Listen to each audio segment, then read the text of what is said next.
ঠাকুর রামকৃষ্ণ ভীষণ অসুস্থ। শশধর তর্কচূড়ামণি একদিন ঠাকুরকে বললেন, মহাশয়, শাস্ত্রে পড়েছি আপনাদের ন্যায় পুরুষ ইচ্ছা মাত্রই শারীরিক রোগ আরাম করে ফেলতে পারেন।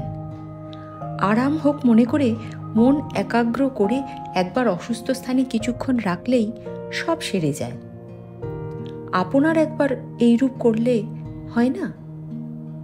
ঠাকুর বললেন, তুমি পণ্ডিত হয়ে এ কথা কি করে বললে গো? যে মন সচ্চিদানন্দকে দিয়েছি তাকে সেখান থেকে তুলে এনে এ ভাঙা হাড়মাসের খাঁচাটার উপর দিতে কি আর প্রবৃত্তি হয়? এ হলো এক পার্থিব সত্য। পৃথিবীতে যা ঘটে, যা ঘটে আসছে অনন্তকাল ধরে, যা ঘটবে চিরকাল, রোগ শোক জরা ব্যাধি মৃত্যুর কবচ পড়েই জন্ম আমাদের।